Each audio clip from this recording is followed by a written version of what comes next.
So I'm going to start by saying this today. Before I say hello or anything else, dating didn't drain you because there's something wrong with you. It drained you because nobody told you what was actually happening underneath the surface. And today, all of that gets to change. I want you to think about who you were the first time you fell for someone. For some of you, that might be a few years back. And I'm not talking about the details of the relationship when it happened. I'm just talking about the feeling of it, the openness of it, the willingness of it. That sense where love was possible and it was worth it and it was coming for you. Now, I want you to think about where you are right now. And if there's a distance between those two versions of you, if love that used to be exciting now feels heavy inside, or if the thought of opening up that used to feel very natural feels risky, or if what once seemed like love and in love everything is possible and now you feel like it's just one more thing you got to gear yourself up for, then today's love chat is for you. All right, my name is Michelle Rosa, and this is Love Chat with the Love Twins. I am one half of the Love Twins, and what I'm about to share with you over the next 25 minutes is something that I wish every woman heard before she spends another day, another week, another month, another year, another season of her life, wondering what is wrong with her, wondering why love feels so much harder than it used to be. Because there really is nothing wrong with you. So if you're feeling like this, I want you to let that really land in your heart. There's nothing wrong with you, and something is happening. There is something happening. You're not imagining it. And once you understand what it is, everything is going to start to shift. So stay with me and let's get started. Now, there's something that not a lot of people talk about. We talk about it in our community. And we talk about it because we know that it is essential for you to get. And this is what it is. For every experience that you have in love, every relationship, every disappointment, every heartbreak, every person who showed up inconsistently, every connection that ended without you feeling like you got any closure around it, your mind and your body, both your mind and your body, filed it away. And it didn't file it away just as memories. It filed it away as evidence. Evidence about what love feels like. Evidence about what you can expect when it comes to dating and love. Evidence about how safe it is or isn't to be open, to be hopeful, to be vulnerable, to try again. So all of this has been saved in your mind and in your body as evidence. And here's what happens over time. Especially for women who keep showing up, who keep trying, who give everything a chance, give love a chance again, even when it's let them down before. What happens over time is that your nervous system stops experiencing dating and love as exciting. And it starts experiencing it as a threat it has to manage. So what once was exciting now is being stored in the body and in the mind as something that is dangerous and something that you have to manage. Now, I want to be really clear about what I mean by this, because this is not therapy talk. This is not therapy language for the sake of it. This is something you have actually felt in your body, even if you didn't have words for it, even if you didn't really know what it was. So you know that feeling when you meet someone new and instead of feeling excited, you feel cautious, or you feel like you have to protect yourself, like part of you is watching from a distance before you can decide whether or not you can let yourself feel anything, let alone safe. But that's not you being cold, and that's not you being emotionally unavailable, although you might have been telling yourself that, or somebody may have told you that. What that is, it's your nervous system doing exactly what it's been designed to do, which is protect you from pain and painful experiences that you've already experienced in the past. So if you've ever met someone with real potential and then you found yourself holding back instead of leaning in, type an S in the chat for nervous system, because that's exactly what's happening. Your nervous system is in high gear. And it doesn't stop there, because once that protective response is in place, then dating itself starts to feel different. The whole experience of it is different for you. The conversation that used to energize you, those conversations that you used to get all excited about, now they start to feel like effort. You have to think about what to say, what not to say. Very strategic. And the first dates that used to feel like anything was possible start to feel like an interview and hard work. Or that hopeful anticipation you used to carry into something that's new gets replaced by this low grade vibration of exhaustion, this quiet sense of, oh, here I go again. And eventually, and this is the part that I really want you to lean into, eventually what happens is dating stops feeling like a path to love, which it is. But it stops feeling that way, and it starts to feel like another thing on your to-do list that you can never quite cross off or check off. But here's what's important. That shift didn't happen because you gave up on love. It didn't happen because you gave up. It happened because your mind and your body started associating the process of dating with a lot of effort and very little return. And that association, that emotional equation, that's what's running in the background.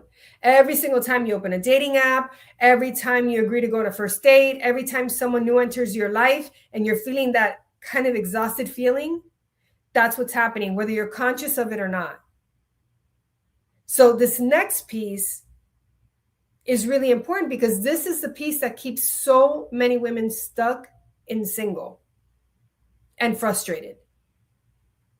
And it's stuck in single and frustrated in their love lives, but they can also start to feel this stuckness in other areas of their life. And in particular, in your understanding of yourself.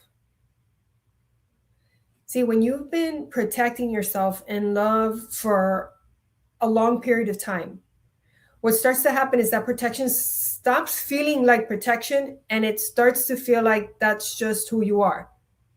And you start hearing yourself saying things like, I'm just not an emotional person. Or, you know what, I really don't need that much. I don't have to be so needy. Or, I'm fine without a relationship. I'm way too independent to be in a serious relationship. Or, you know what, I've accepted that this is how it is. And this is how it's going to be for me. Or something else. If you have something else that you've noticed you tell yourself around dating, you can type it in the comments in the chat. Because you want to start paying attention to what those conversations are. And then I want you to hear me on this, because I say this with so much love, and I say this with zero judgment. What those conversations are, they're not your personality, although you've been relating to them like that's who you are. It's what you've adapted into. So what I mean by that is that there's stories your mind created to get yourself to some point of understanding or make peace with a heart that stopped letting itself want the things it's afraid it can't have. So if your heart wants something and it's afraid that it can't have it, it'll start creating stories to justify or rationalize or normalize the pain of not having it. So I want you to think about this, because I want to make this real for you, okay? You're a high achieving woman, okay? You're used to working for what you want. You don't let setbacks stop you from moving forward. And when it comes to your career or your business, your professional life in general, you know that disappointments are part of the game. And disappointments provide you with information so that you can reevaluate, you can recalibrate, you can refocus, and you keep going. If a deal falls through, you don't just say, oh gosh, I'm never going to have another deal again. You find another one. If the client says no, you refine the offer. If the business decision doesn't really play out the way that you planned it, you learn from it, you adjust, you make tweaks, and you move forward. And nobody questions your resilience in the area of business and career and professional life. Nobody questions your worth, not even you. The failure belongs to whatever the situation was, and then you readjust, you reevaluate, you refocus the situation. The focus is on the situation, not on you. But that's not the way it goes in love. It doesn't work that way in love. And that's the part that nobody prepared you for. Because when love disappoints you, it doesn't feel like a deal fell through. It feels like evidence. Evidence about you. Evidence about your worth, evidence about whether you're someone who gets to have the things that your heart actually wants. When a relationship ends, you don't just lose the relationship. You lose this version of a future that you already started to believe in. And that is a grief that doesn't have a place to go because you can't put it in a business plan. You can't solve it with a better strategy. You can't outwork or outperform or optimize your way through the grief of a relationship that didn't work out. But nobody tells you that. And here's the other thing about love that makes disappointment so much heavier than it seems anywhere else in your life. You were vulnerable. You're vulnerable when it comes to love. So you let somebody in, you let somebody see who you are, not that professional, put together, super capable version of you, but the real you, the softer part of you. And when that part of you gets rejected or it gets abandoned or it gets treated without care, then it doesn't just hurt. It teaches you something.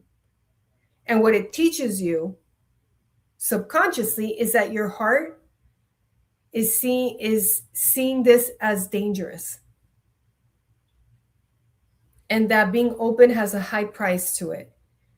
And that the safest version of you is the one that doesn't let anyone get close enough to have any kind of power over you. And so the walls come up. And they don't come up one brick at a time. They come up all at once. Disappointment by disappointment by disappointment by disappointment. Until one day you realize that that openness you used to feel, that beautiful willingness to love and be loved, has been replaced by something. And it's been replaced by something that feels a lot more like something that has to be managed, something you have to protect yourself from. And then you start telling yourself that you're better off alone, or you should be grateful for this amazing life you've created, even if you can't share it with someone. Or you should just stay in that situationship that is wreaking havoc on your nerves because at least you're not alone on a Saturday night, even though you never feel safe enough to exhale because you're always wondering when the next shoe is going to drop. And you know that you're going against what you really want. And in many instances, you're going against your values and you're going against your beliefs and you're going against your boundaries. So those thoughts, they are not wisdom. They're not clarity, and they're certainly not you finally being realistic. All those thoughts about settling and giving up, that's exhaustion disguised as acceptance. It's not true acceptance. And I've worked with enough women all around the world, every corner of the world, to know that the moment that you say, I just have to settle for what I have, or I have to settle for what I don't have, that is not the moment you stopped wanting love. Underneath it, you still want it. But it is the moment that you stop believing that you could have what you want without it costing you something that you don't have anything left to give for. So that is the moment that the wall went up. And it went up so quietly, so gradually, so reasonably, that you don't even see it as a wall anymore. You see it as a boundary, you see it as maturity, you see it as being smart. But here's what you forget to account for when it comes to those walls. Those walls don't just keep pain out, they also keep love out. They keep love on the other side of that wall. So the question I want to sit with tonight, and I invite you to sit with me in it for just a moment, is not how do we tear down the wall? Because that's not the work that there is to do. It might seem like that on the surface, but that's not the real work there is to do. The work that there is to do is something much more specific, it's much more powerful, and it's going to be much more permanent than that. The question and the work that there is to do is, what would it mean for you to feel safe enough that you didn't need a wall anymore? I'm going to say that again. What would it mean for you to feel safe enough that you didn't need the wall anymore? In other words, what would have to be true about you, about how you see yourself, about what you believe that you deserve? What would have to be true for dating to stop feeling like something you have to survive, so it can start feeling like something you actually want to do and something that you can actually be successful at without it being hard? What would need to be true? Answering those questions, that's where the shift happens, and that's where things start to really open up for you. And I've seen it happen so many times over the last 17 years. I've watched women who had completely shut down in love, who experienced massive heartache, massive betrayal, years without dating or even being in a relationship. Women who were absolutely convinced that their window had closed, that the right one got away, that they had become someone who just wasn't built for being in a partnership because they've been single for so long, or that they were too old and it was too late for them. I've seen the whole gamut of it. And we have successfully supported those same women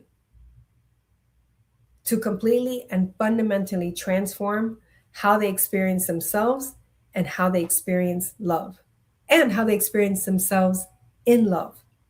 And not just because they were able to find the right person, and so many of them have, and now they're in amazing committed relationships or they're in happy marriages. So it's not just that they found the right person, because that's important.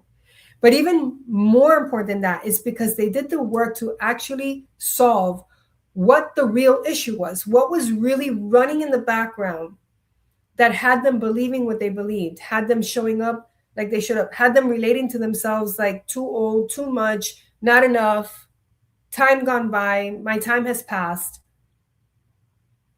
And then we also were able to support them in learning how to create what they wanted versus giving up on it. And now they're living the life they always wanted to. The love story that they dreamed of, they're now it's playing out in their life, and they're having a blast doing it. And it wasn't hard. It wasn't hard. It was costing them more not to have it than it did to actually have the courage to confront what was in the way.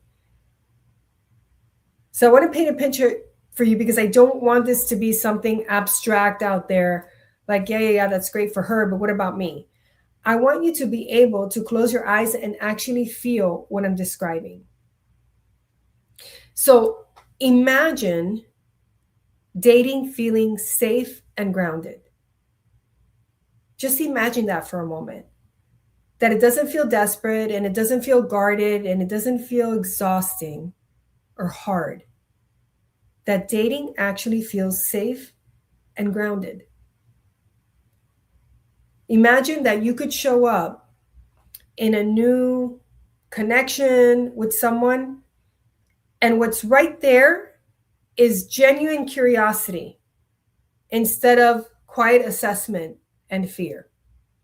Really being curious about this person and curious about what they're about, what their interests are. Could this be a good fit for me? Rather than already feeling that armor come up. That's what safe and grounded feels like. Imagine if you could be dating and you're on a date and you're not trying to figure out in the first 5 minutes whether this person is safe. That's not the primary concern for you because you already feel safe. Imagine if you could be completely present, like actually present there with this person in the conversation, in the situation, in the experience, instead of running background calculations about whether you should let yourself feel this, say this, do this. What if I say the wrong thing? This is the right thing to say. Imagine if you could just be fully present. And imagine knowing this, that at your core, that if this particular connection doesn't work out, it doesn't mean anything about you. It's not evidence to pile onto an old story. It's not confirmation of the fear that you have.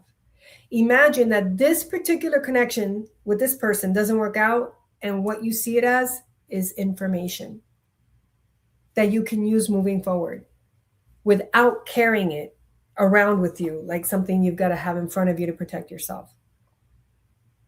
Imagine being able to feel excited again. Not like pretending that you haven't been disappointed, but be genuinely, authentically open to the possibility that love is not only possible for other women, for her and her and her. That was my story. It's possible for her. I know it's possible for her. I see it for her, but what about me? Imagine being genuinely open to the possibility that it is open for you too, specifically in the season that you're in your life right now. Everything that I just said and I invited you to imagine, none of that is a fantasy. It's actually possible in reality. And that's what becomes available when you tune in to doing the inner work on what actually is going on, not everything that's around it or everything that comes from it. And that's exactly what we do in our work, which we call the heart work method. This is what it is designed to do. It does not just give you better dating strategies, although you will learn how to date effectively and efficiently so that you could spend more of your very valuable time with the right kind of guys, commitment-minded guys, guys who have values and who have that match yours, and guys who have really great intentions. And you stop wasting your time on the guy who doesn't know what he wants or doesn't know how to give you what you want and need. And the heart work method, we're not just going to teach you what to say on the first date, although we do teach you about communication and what to say and what to ask so that you show up as interesting and interested, and you're able to filter out the players and really identify the leaders and the real men, the quality men. We do that, but we go even deeper because we go into your belief system. We go into the nervous system patterns, those quiet stories that have been connecting one to the other, that have been running underneath everything, deciding who you let in, what you let in, what you can and can't do, what you push away before it even gets close. And you're learning that while you're also learning how to date and how to communicate. Because here's the thing, you can have the best strategy in the world. You can do all the right things, and you will still find yourself in the same emotional place if the landscape doesn't change. When the inner landscape changes, everything else surrounding it changes as well. So here's what I need to say to you directly right now. If you are watching this and you feel it, if something in what I described tonight landed in a place that's either been quiet or anxious or numbed out for a while, I invite you to really pay attention to that feeling and not push it away. And pay attention to it right now, not tomorrow.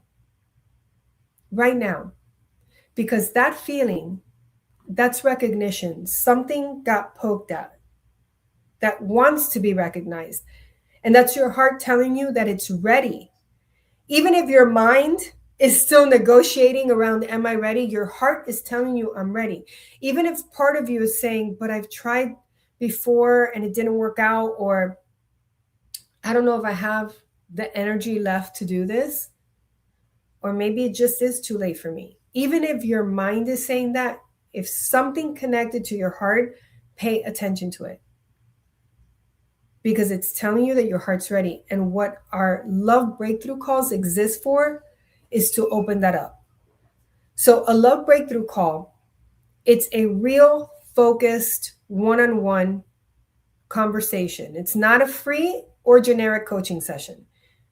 In that call, we're going to take a real look at what's actually happening in your love life and what is possible for you on the other side of that. And we're going to look at where you are right now and where you feel stuck or stopped. And we're going to look at whether the heart method is the right next step for you. And there's no pressure, there's only truth and a real conversation about what is actually available for you. Not what your past and your stories and your limitations in the wall tell you is possible, but what somebody who has had years and years of experience coaching other women and breaking through their walls is telling you is possible. Now, again, this call is not for everyone and it's not a free coaching call. This is specifically for women who have not worked with us before and who are ready, genuinely ready to stop waiting and start doing the work that makes love possible for you now. So if that's you, and if something in you said, yes, she's talking to me, don't talk yourself out of it. Don't let the fear and the confusion talk yourself out of it. Don't close this window and tell yourself, you know what, I'll do it later. Let me just copy paste the link into my browser and I'll do it later, because that's just more of the same story. Book the call right now while that yes is alive inside of you. The link is either in the comments, in the bio, it's wherever you found this tonight, in the chat. Click on it, book your call. Your heart has been waiting long enough to have what it wants. Now, before I let you go tonight, I want to leave you with this. The fact that dating has felt heavy doesn't really mean anything about what's possible moving forward. It doesn't even mean anything about what's happening right now. It doesn't mean you're broken. It doesn't mean that love has passed you by. It doesn't mean that there's, that you're damaged goods or that it's too late for you. It doesn't mean anything. It doesn't mean any of that. It's just you're human. And you have a heart, and your heart has felt things, and it's felt it deeply. And it means you showed up. You showed up for love more than once, and it didn't go the way you hoped. And that takes more courage than most people ever give themselves credit for, ever acknowledge. So if you're one of those women who feels tired of dating, you're not a woman who stopped wanting love. That's not what's happening here. A woman who's tired of dating is a woman whose heart is ready for something real. And that reality is yours for the taking. And it starts with you taking the action and booking your love breakthrough call. Give yourself permission to believe again. And give yourself that gift right now. Not someday, not tomorrow, right now. And we've got you. So thank you so much for tuning in to Love Chat with the Love Twins. Please like, follow, share, comment. Comment what landed in your heart tonight. What are you taking with you? We read every single one of your comments because what you have to say matters, and you deserve the love that your heart wants. And not someday, but you deserve it right now. That's what I've got for you tonight. Thank you for being here. And until our hearts meet again, always remember that you are loved. Goodbye for now.